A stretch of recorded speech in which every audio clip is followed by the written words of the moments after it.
everyone, this is Courtney from Ruby Red Farm here with a quick garden update. So it has been unseasonably warm actually here for the past couple weeks for late April. Looking ahead as well at the forecast, it doesn't look like it's going to get below about 50 degrees at night for the next 2 weeks, which means I think we're actually in the clear to plant just a few of those warm weather plants. Now I'm not going to plant anything like corn that requires really hot soil. However, I am going to try some bush beans. I'm going to try some zucchini. It'd be really nice to get a 2 or 3 week head start on those. Worst thing that happens is I waste about $1 worth of seeds. So it's at least worth trying. Everything here in the greenhouse though is doing very well. Everything I've grown so far in the beds is looking great. Lettuce is coming in really nice. I may end up moving this stuff out because of how hot it's about to be the next few weeks. Here is our lettuce though, looking really good aside from a couple chicken nibbles from someone sneaking in. Cabbage is also coming along just fine. And again, I'm probably gonna end up moving these out because they do not like this heat. So let's show you what's going on in the garden. So of course it's super windy. All in all, garden is still just kind of waiting dormant for us. We did, however, get 3 rows worth of potatoes put in. You'll see the trenches there. I've also got quite a few onions planted right through here where you see that straw. So those are coming in. Got some cool weather crops over on the other side of the shade of that tree. Orchard just went through its bloom and just finished up. It was very pretty though for a little while. Sadly, I think I do have to finally admit that I'm pretty sure that tree is dead. We've been told it was like a choke cherry or something similar. And it bloomed really big 2 years ago. And then last year it just never really did well. This year it hasn't even tried to bud out. So unfortunately, we're pretty sure that tree has finally died. I think it had just kind of lived out its life, to be honest. So we're gonna be taking that out at some point and putting in another tree in a similar place because quite frankly, I like that tree. I liked having shade in the garden. So for today, I'm gonna try to get some of this warm weather stuff in, including these marigold seeds from my mother-in-law. I really like getting those going just as a little bit of a rabbit deterrent, but also just because they're pretty and they attract pollinators.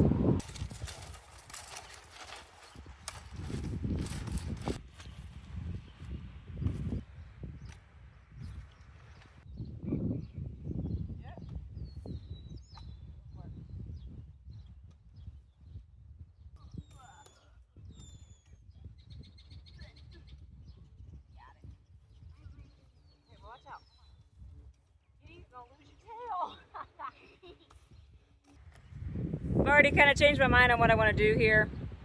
I think I'm going to plant a couple rows of green beans. I'm going to move them this way a little bit though. To pick green beans, I usually end up sitting on the ground.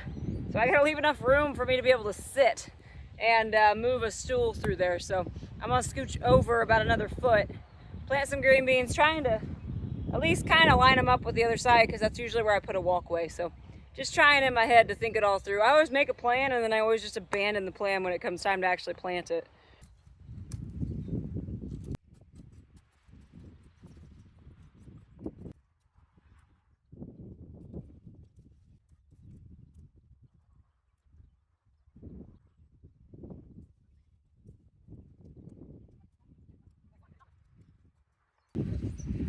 So if you've never seen or used one of these, it's called a stirrup hoe.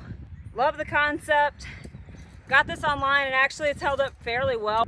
I'm sure they make all sorts of different versions. I really like this one. I'll put the link in the description. In general, still a ton of work, but it saves you from actually using a regular hoe and having to move that much dirt. Instead, you're just scraping, and this is relatively sharp. You're scraping and you are removing pretty much all the roots and everything too. Now when they get much bigger, that's not the case, but here in these early phases, if you can kind of hit it with this, it really saves you a ton of work down the road.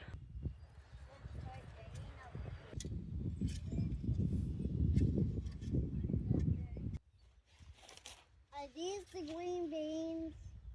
No, the big one is, and it's open, so be careful. This one? Yep, careful. Yep, you gotta plant them. Hey, take your hand, and when you put them in, you're gonna spread them out that far, from thumb to pinky. Here, I'll show you. There's one, and then do this. Can you do that with your hand? Spread your hand way out. See that? That's where the next one goes. Can you do that? Kitty, no. No, Kitty. Kitty, it's not time for snuggle time. You're ruining the line. The kitty's ruining the line.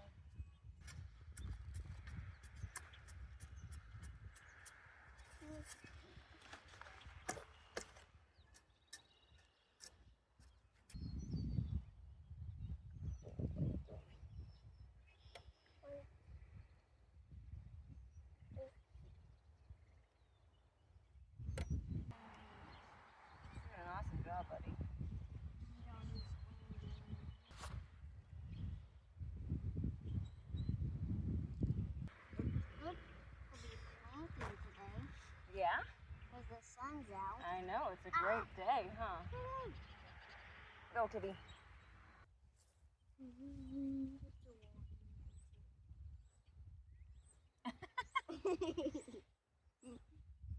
It's a warm chair. She's so happy too. She's like, I love you, thank you. Why is there a stick there under there? To show where the rows are. Otherwise I'll forget. It's hard to water them if you don't know where they're at.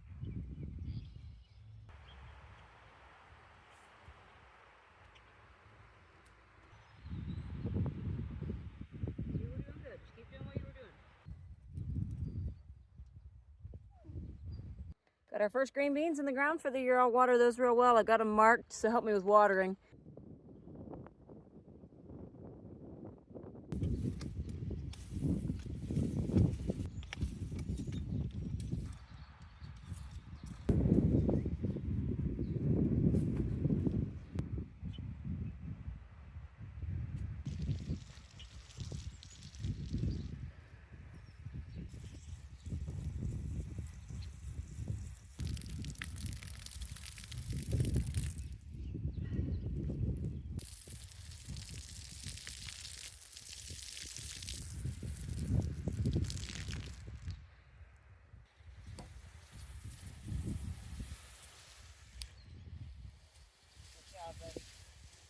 All right, I'm gonna let him water for me.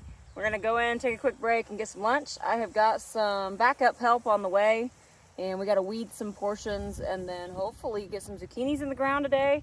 And now that I know I have help, I may actually get some sugar snap peas in the ground as well, but that requires trellising, which requires help. I found the other one. She's taking a break. All right, I took a quick break.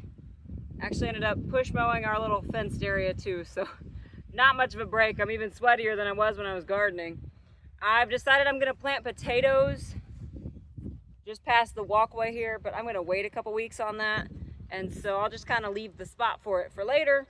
Gonna move over one spot though and plant a line of zucchinis.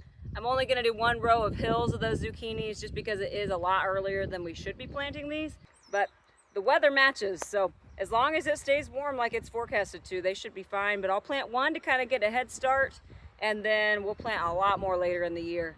If you're gardening just for yourself, don't plant more than 2 or 3 zucchini plants.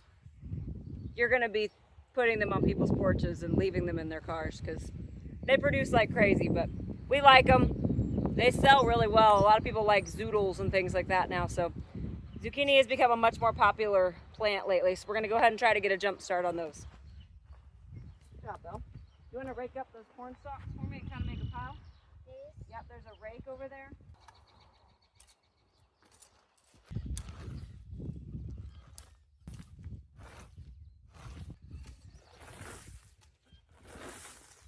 Mama, look. Oh gosh. This ground's pretty tough. I'm telling you, this thing just pulled that dandelion up by the root with no problems. All right, I got the weeds knocked down. I have got to tell this hilarious story. So I'm gonna plant these zucchini seeds. The instructions always say to plant them on a hill, right? When we first moved here, this would have been about 7 years ago, I had a random packet of pumpkin seeds, which also say plant them on a hill. And I was like, oh man, it's awfully flat here. I don't know what I'm gonna do. So I just found a random hillside and just planted them on a hill. They did not grow. I think we ended up accidentally mowing them anyway, but I crack up thinking about that every year when I go to plant something on a hill. It actually means to build a little hill to help with water drain offs. Go find a how-to video before you make a fool of yourself like I did.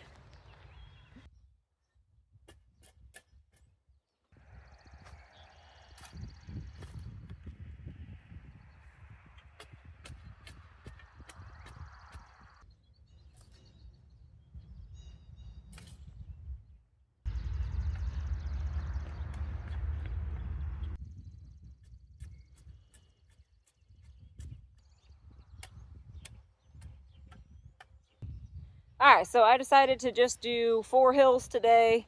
I'll do 4 more probably in 2 or 3 weeks. I did mix in some manure. We have manure right next to the garden, which is really handy. But got that manure mixed in. At the end of the day, I am starting seeds, so I want them to have the best nutrition possible. So I'm gonna go ahead and plant probably 3 or 4 seeds per hill, and then I'll thin that down to 2 to 3 depending on the spacing, but we'll go ahead and get those in the ground.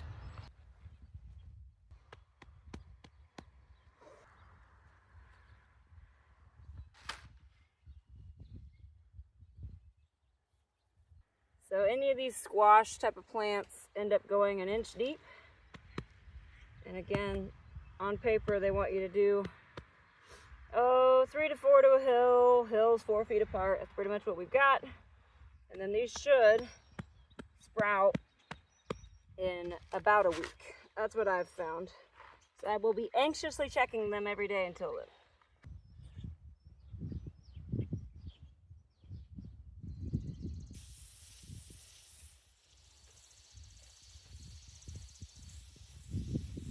I'm going to go ahead and start prepping for snap peas. I'm hoping once my help gets here, they can help me set the trellis up, but I'm going to put it more over to the other side where there's going to be some shade.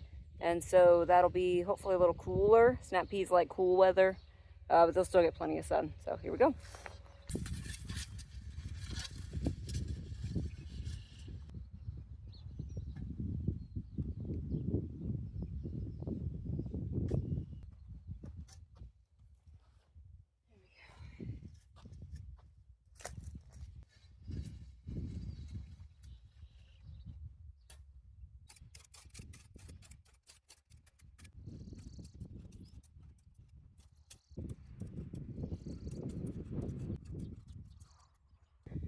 Okay, got the area prepped. I'm starting to feel pretty overheated.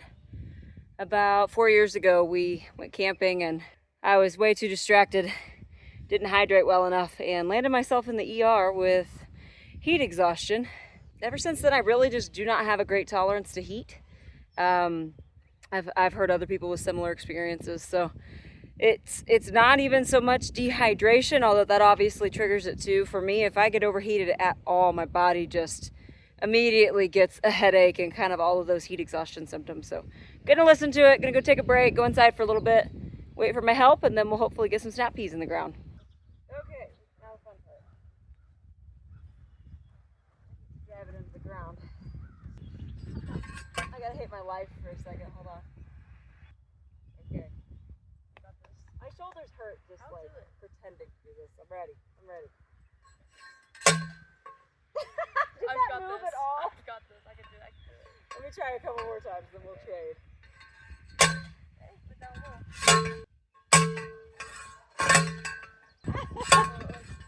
There you go. Okay. It's actually working, yes. Okay, that's good. Okay, yeah, you're way better than that. To be fair, I started with, you're welcome. Okay. What can I say? I've been working on arms and legs. You do work out, so. I've been in the weight room lifting weights. Alright, let me measure. Pull that over to it, and then go back over that way. There, that's good right there, because that way it'll overlap a little, and then we'll know where the next one goes.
All right, I am done. I am completely exhausted. I am sunburnt, windburnt, overheated. Today I managed to get 2 rows of green beans planted. I planted some zucchinis, planted some marigold seeds, and planted our snap peas. So very productive day overall. Super grateful for my niece coming over to help me. We managed to get quite a bit done, but I'm done for the day. We'll see how all of this grows. Again, this is the earliest I've gotten a lot of this stuff into the ground, so we shall see. For now though, please like and subscribe if you haven't yet.